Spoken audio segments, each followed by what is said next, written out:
The day this all started seemed as boring and as mundane as any other.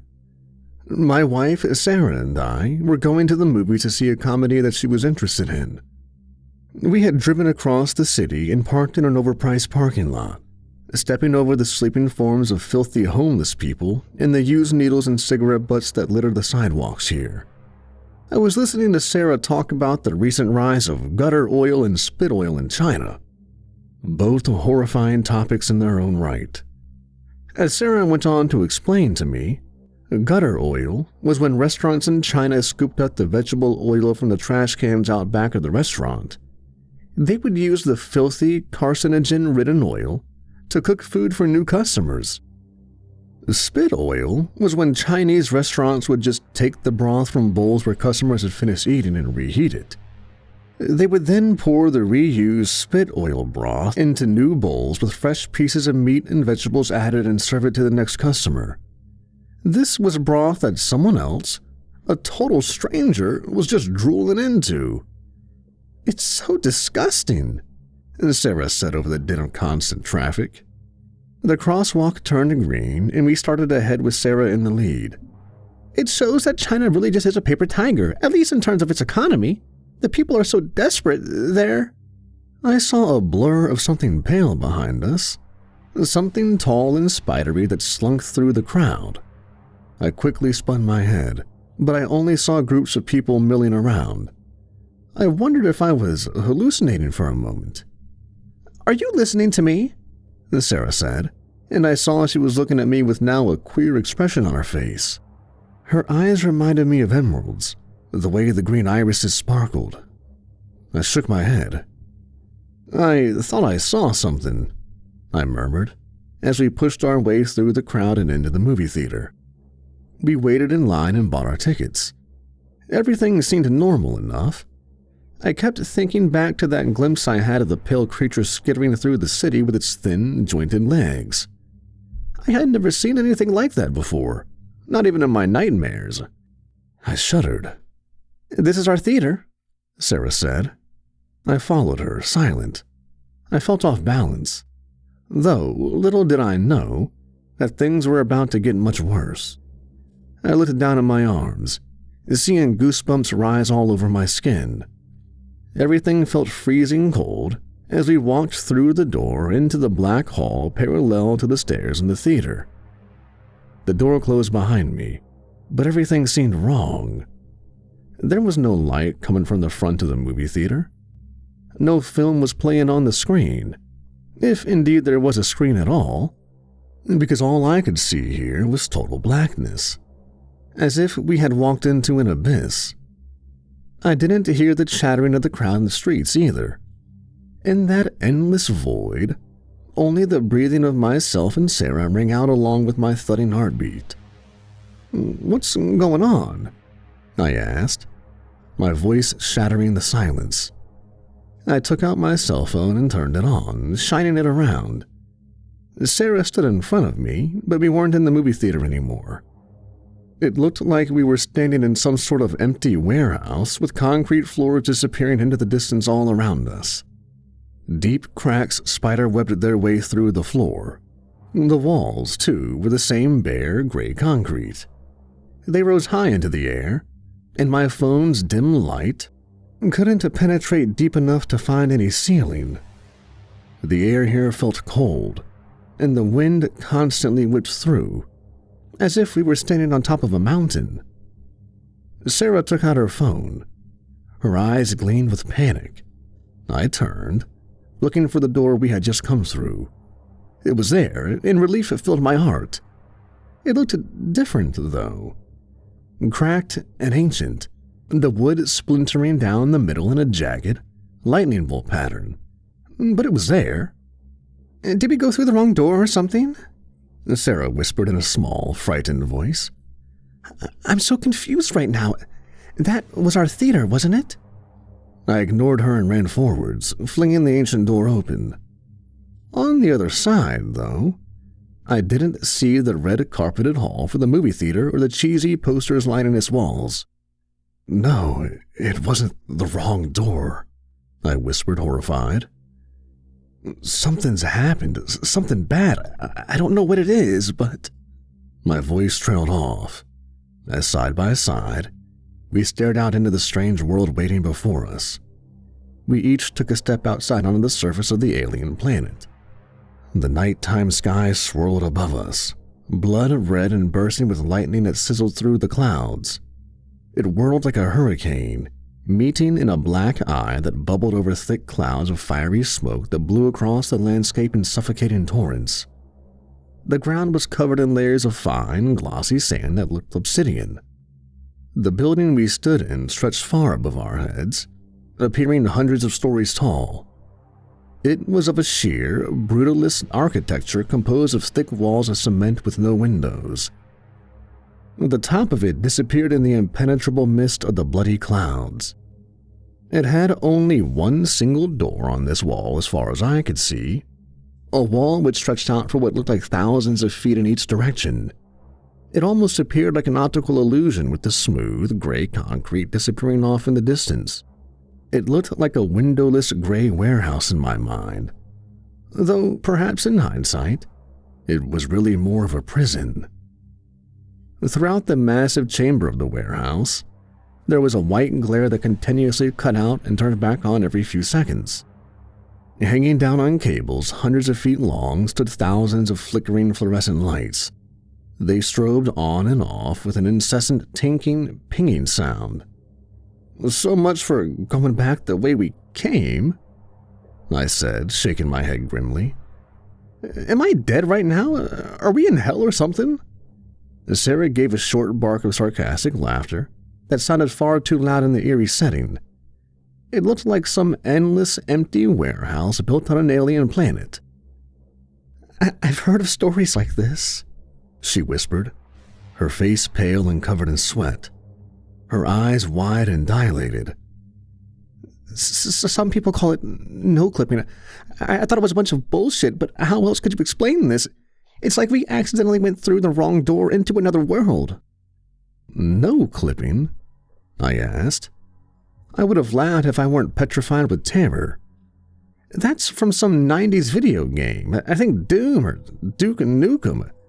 It's just a cheat code that allows you to walk through walls." "It's just what people call it," she repeated, shaking her head.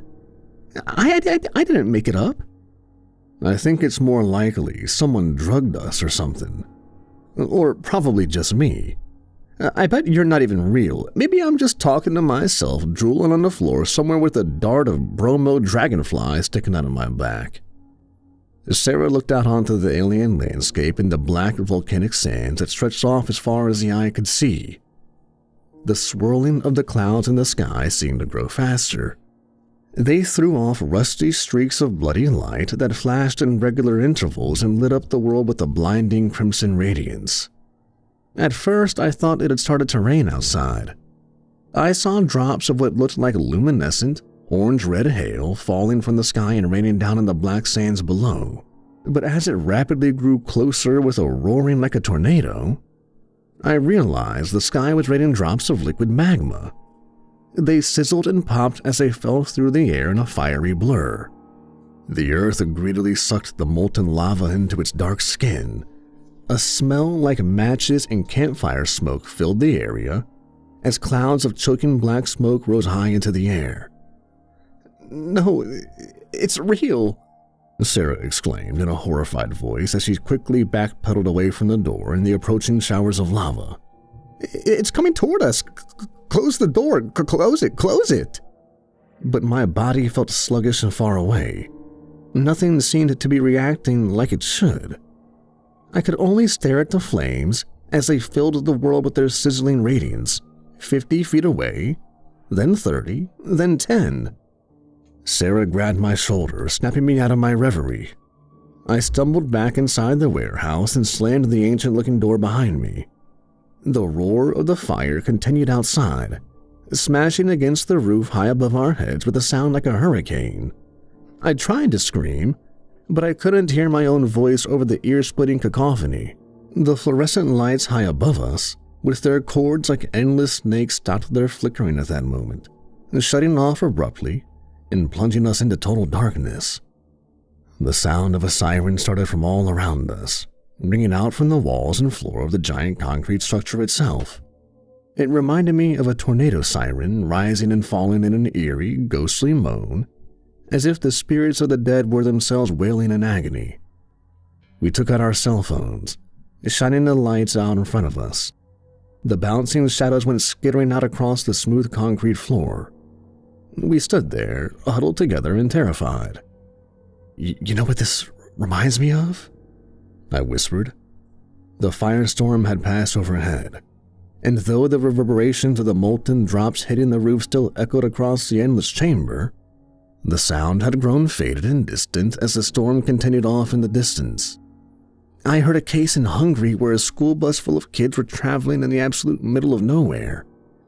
Apparently, the people who lived in the area saw a bright light in the sky and heard an explosion. Later on, someone found the school bus, but all the kids and the bus driver had disappeared, except for 2 twin girls. But you know what the strangest part is?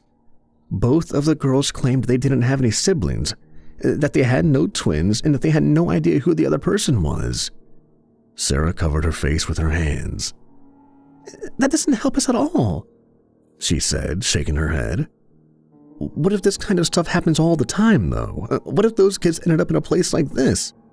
What if they just fell through a doorway into another reality, or were taken? So who was the real twin? I don't get it. I don't know. Maybe neither of them. I think you're missing the point here. Maybe there's other people here. Maybe there's another way back to the regular world. If there's a doorway here, then there must be another doorway that leads back somewhere, right? Maybe there's hundreds of doorways that lead into this place. Maybe there's millions. Sarah opened her mouth to say something when the siren started again, followed by a man's deep voice. He spoke like a radio broadcaster announcing a terrorist attack, using a grim, emotionless tone. Alert. The dead things are crawling. Alert. Level 5 firestorm in progress. Alert. The dead things are crawling. Alert. Level 5 firestorm is approaching in your direction. Please seek cover immediately. Remain in hiding until the danger has passed. Alert. The dead are rising. Alert. The dead are rising. Please take shelter immediately. The voice repeated. The siren wail rang out for a couple of seconds, and then the message started repeating again. It sounded like there were speakers built into the walls and floor of the structure all around us. But I saw no vents, no boxes or wires. The lights far overhead flickered in time with the booming alert. After about 30 seconds, the voice abruptly cut out in the middle of a sentence. Emergency alert. The dead are rising. Emergency It droned on before the alert and the lights both cut out at the same time. There was a whining sound, as if countless hidden fans were slowly whirring to a stop. I looked over at Sarah with a panicked expression, but as I opened my mouth to say something, the booming voice gave one last, deep, drawn-out warning.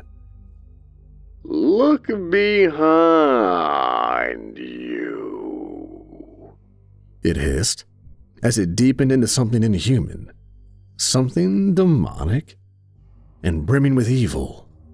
My heart felt like a block of ice as I spun on my heels, raising my phone's light in front of me like a shield. Sarah's face had gone pale and she wavered on her feet, looking as if she might pass out. The darkness pressed in on all sides, but the voice had been right. We weren't alone anymore. Something that looked like an old woman stood there only a few feet away, but everything about her looked wrong. She had a face as white as burning desert sands. Wrapped around her body, she wore a moth-eating funeral shawl that looked as black as death. Her pale, nude body had bloody steel bars forced through her arms and chest. The steel rebar had been bent and twisted around her torso, ending in points sharp enough to skewer a human heart. The blood-stained bars formed a cage-like covering over her mutilated bone-white flesh. Around these deep wounds, the skin hung, ragged and loose. Pieces of sharp steel jutted out from the ends of her fingers, ripping their way out of the flesh like talons. She grinned, and even her teeth were wicked points of glinting metal. She opened her mouth. Black, clotted blood gurgled and spun within. Her jaw unhinged, showing that her tongue had been cut out. The bloody, infected stump squirmed with maggots. Her filmy eyes seemed to look through us as she stood there, as motionless as a statue. Neither Sarah nor I moved for a long moment. I came to life then, stumbling back and away from this otherworldly abomination. As soon as I moved a single step, her neck snapped up with a cracking of bone. Her head ratcheted towards me. With twisting, jerking movements, she started towards me. "Run!" I screamed, tearing off without looking back to see if Sarah would follow. The smell from the old woman was wretched, like the stench of putrefying meat and formaldehyde. I headed straight into the heart of the massive building, hoping that it wasn't all just empty, bare concrete. I heard the thudding of feet behind me. Glancing back, I saw Sarah only a few feet behind. The corpse of the old woman was close behind her, only a couple of paces away. Her slashed leg skittered forward, leaving a trail of writhing maggots and drops of black blood in her wake. As we sprinted forward into the center of the warehouse, it seemed to open up around us like an abyss. The only wall fell further and further behind, but up ahead, there was a crimson glow in the great pool of shadows, something that shone like an emergency light. I pushed myself to the limit, but I knew I couldn't keep up this pace much longer. Sarah and I neared the bloody glow with the pale corpse of the old woman still close behind us. I could hear the gnashing of her metal teeth and her congested breathing, smell the stink of rot and death that emanated from her like a cloud. I noticed that the red light was actually an elevator, stuck in the center of this immense abyss. Its shaft soared straight up into the air, disappearing from view in the darkness. The metal door stood open, as if the elevator were waiting for us. I wondered where it led. A sudden scream erupted from behind me. I turned, seeing Sarah on the ground, the undead corpse writhing on top of her. Her metal teeth snapped together with a sharp ringing sound. Sarah had her arm up and was pushing with all her strength against the old woman's neck. But the old woman snapped and bit at the air, and with every bite, it seemed her face lowered another fraction of an inch closer to Sarah's eyes, her nose, her lips. Sarah would be ripped to shreds, her flesh sliced to pieces as if by a wood chipper. I saw the sharp points of metal poking from the corpse's torso, biting into Sarah's skin. Thin rivers of blood soaked into her clothes. I ran forwards in a blind fury, my vision turning white with adrenaline as I brought my boot up into the old woman's chalk-white face. Her head snapped back, the neck cracking like a tree branch. Her head ratcheted up to face me, her pale cataract eyes gleaming with a rabid hunger. I backpedaled as she lunged forward, leaping through the air like a cat. Sarah lay on the ground, moaning and bleeding, and temporarily forgotten by the abomination. I reached into my pocket, frantically looking for anything to defend myself with. I only felt my car keys. I brought the fob out with its point of steel. At that moment, she tackled me to the ground. A piece of steel stabbed into my left shoulder as I was forced down. She wrapped her sharp claws around my throat, choking me. The points slashed into my neck, leaving gouges that burned like fire. It felt like thousands of needles stabbed their way into my throat as I tried to scream. I held the fob like a knife in my right hand, clenched tightly in my fist. I brought my knee up and smashed it into her with a sudden rush of adrenaline, feeling her cold steel talons release my throat. A moment later, the undead woman's head snapped forward, biting deeply into my neck. I screamed as I struggled, writhing under her weight. I managed to free my right arm and brought the sharp point of the key straight up into her filmy eye. She gave a wail as she twitched, shaking her head from side to side. The key stayed firmly implanted. As cold, thick blood dripped from her exploded eye onto my face, I reached up and smashed the end of the fob with my palm, forcing the end deeper into her skull. I felt her weight lift off of me suddenly. Sarah stood next to her, pushing at the exposed ribs of her putrefying torso, shoving her to the side. The sharp end of the key remained stuck in her rotted skull. The old woman went sprawling. Sarah reached down and helped pull me up off the ground. As the undead creature's banshee shriek reverberated all around us, we sprinted into the elevator. The undead woman leaked blood and gore all over the concrete in the bloody glow of the elevator's lights as she crawled forward on all fours in our direction. Sarah frantically began slamming the buttons on the elevator. As the undead woman came within inches of the threshold, the metal doors finally slid shut with a faint whirring. I released a long breath I didn't even realize I was holding. Covered in blood, both my own and the old woman's, I leaned heavily against the glass wall. The elevator began ascending up the shaft at a rapid pace. My stomach filled with butterflies as we rose. "Are you okay?" I asked breathlessly as we stared out the glass panes. Sarah was grabbing her stomach. I saw trickles of blood staining her white shirt and crimson blotches. I kept one hand on my neck, trying to stem the bleeding. I felt trickles of warm blood running through my fingers. "Nothing fatal," she whispered, though she was clearly in pain. So was I. I groaned, grabbing my head. Sarah was crying, her tears dripping down her face like drops of wax. Still stumbling, I went over and hugged her. She put her head against my shoulder, sobbing. "We're gonna die here, aren't we?" No, absolutely not," I said, not believing a word of it. "The worst is behind us." After rising thousands of feet into the air, the elevator's whirring gears began to slow. Above us, another level of the warehouse opened up. The shaft of the elevator rose through the center of a steel ceiling. We passed through and into something strange. "It looks like a mall," Sarah said as the elevator doors opened. In front of us stood a dimly lit hallway lined with dark stores on both sides. On the top, in ancient rusted letters, I read, "The Badlands Mall." I didn't recognize the name of any of the stores, and there were some odd ones. I saw a shop that said, "Dahmer's Fresh Meats," with naked, butchered bodies strung up in the display windows, their arms and legs all cut off, their skin removed to show the glistening muscle underneath. Maggots had long ago infested the putrefying meat. Next to it was a giant department store with the bubbling name of Perillos engraved above the entrance. But this was no ordinary department store. Instead of mannequins showing off clothes, the entire department store was filled with torture tools. Iron maidens and roaring bulls were set up out front. Many of the tools looked used, soiled with strips of flesh and pieces of rotting gore.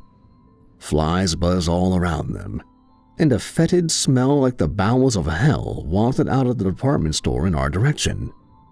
Perillos had mannequins and many of the soiled torture tools, naked, pale mannequins covered in gore and blood. The fluorescent lights running overhead had power here, though they were dim. They flickered constantly, sending dancing shadows skittering across the mall. "I think we're in some kind of mall from hell," I whispered, wincing even as that echoed across the marble and off the glass panels of the stores. "Come on, let's go." "Why?" Sarah asked, a deep sense of terror reflected in her eyes. "I don't want to go out there. Let's just wait here in the elevator and—" "Wait for what? Rescue?" I said, scoffing. "You think anyone knows we're here? We don't even know where the hell we are. We need to keep moving forward. There must be some connection back to the real world. There must be." I didn't know if I was trying to convince myself or her. Sarah shook her head. I could see she was sweating heavily, her hands trembling. "I don't want to," she said in a voice like a little girl. I took her hand and pulled her forward. We limped out of there together. "We have to," I insisted. "Keep an eye out for any sort of useful weapons. That bitch took my only fob from my car. It's probably still stuck in her eyeball." "We could go check in there," Sarah said, motioning to Perillos' department store with its grisly array of torture devices. I shook my head quickly. "Oh no, not there," I responded, casting a disgusted look at the patches of rotting skin still sticking to the open Iron Maidens, the burnt, melted fat leaking out of the roaring bowls. "I'm not sure we're alone up here, and I have a bad feeling about that place." Every time I glimpsed one of the faceless mannequins out of the corner of my eye, it made my heart leap in my chest, thinking it was a person. The mannequins were crucified, impaled or nailed to the ceilings and walls in front of Perillos. It looked like hundreds of them filled the store. Even stranger, they all appeared to have blood crusted on their naked plastic bodies, and it was a lot of blood. A shiver ran down my spine as we hurried away without looking back. The stores and shops lining both sides of the dark, flickering hallway got stranger and stranger. There was a run-down ice cream shop called Brownies. On the dust-covered menu, they advertised ice cream in many flavors, including bloody pus-flavored, maggot-flavored, and tombstone-flavored ice cream. Through the clear plexiglass, I saw rancid buckets of foul-smelling sludge that might have once been ice cream. I was staring at two broken-down vending machines. One had drinks and advertised Springy's Lemon Lime Soda, Canna Brand Cola, and St. Christophe's Ginger Ale. The other had strange foods, including Overholster's beef jerky, chocolate bars with caramel and peanuts called Eisenharts, Took's saltwater taffy, and Reese's fruit snacks. "This is truly bizarre," Sarah whispered, looking around furtively. "It's like we've wandered into a parallel Earth with its own brands and stores. But where are all the people?" As if in answer to her question, we heard something dragging behind us. There was a low whispering of many voices, though they formed no words. It created a low susurration more reminiscent of a den of hissing snakes. With horror, I glanced behind me and saw the mannequins from the store crawling down the hall towards us. Their smooth, faceless heads ratcheted up as if they had gears in their necks. With jerky movements, they twisted forward, their flat palms smacking the marble floor. Drops of thick, old blood dripped from their plastic bodies. They had no mouths, but I could hear the low gurgling of their strange voices all the same. Hundreds of these pale forms slithered through the halls. I took off running. A second later, I heard Sarah's thudding footsteps close behind me.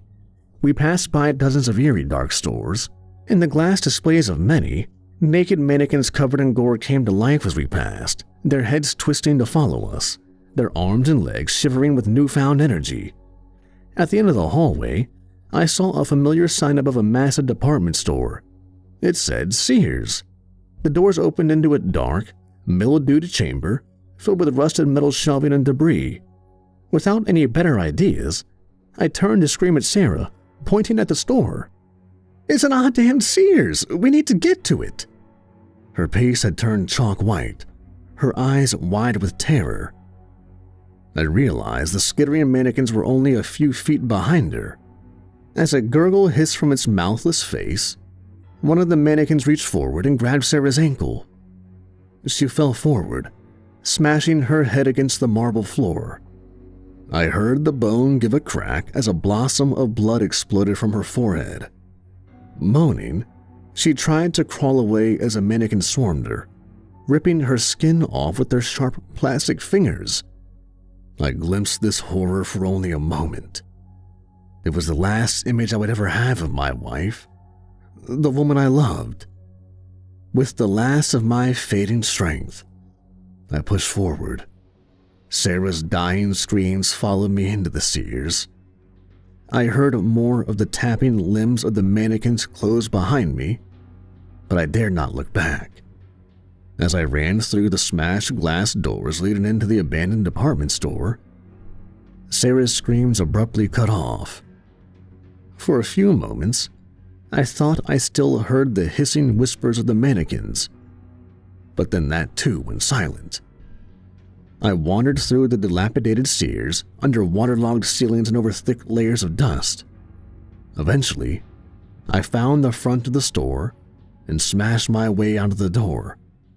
I was in the middle of a parking lot for a mall that looked like it had been abandoned since the 90s. I saw a highway stretching out nearby, filled with headlights streaming in both directions. I wandered out of the abandoned mall parking lot and down a winding ramp until I found myself on some sort of bridge. Injured and exhausted, I pushed myself forward with the last of my energy. After a few more minutes, I finally came to a house. Frantically, I knocked on the door and asked for help. They called the police, who were totally baffled by everything I tried to tell them. Apparently, my wife and I had been missing for over 2 weeks, even though less than a day had passed for us. Even stranger, however, I ended up thousands of miles away from where I started, seemingly teleported there from the procession of strange doors of the Badlands. My wife and I had started our trip over in Boston, and by the time I staggered out, bloody and terrified, I found myself in an abandoned mall near San Jose, California. Now, I always check every room before I enter it. That hellish place took my wife from me and gave me enough nightmares to last an entire lifetime. I never want to see that abandoned mall of horrors or that swirling, blood-red sky again.